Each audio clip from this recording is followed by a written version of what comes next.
নামহীন চিঠি। কলকাতার ব্যস্ত শহরে একা থাকে মেঘলা। অফিস করে, নিজের খরচ নিজেই চালায়। বাইরে থেকে তাকালে তাকে দেখে যে কেউ বলবে আধুনিক স্বাধীন নারী, কিন্তু তার জীবনের ভেতরটা অন্যরকম।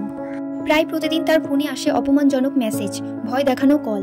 তার প্রাক্তন প্রেমিক রাহুল। সম্পর্ক ভাঙার পর সে মেনে নিতে পারেনি। শুরু হয়েছিল মানসিক নির্যাতন, সোশ্যাল মিডিয়ার হেনস্থা, অফিসের বদনাম রটানো, মাঝরাতে দরজায় টোকা।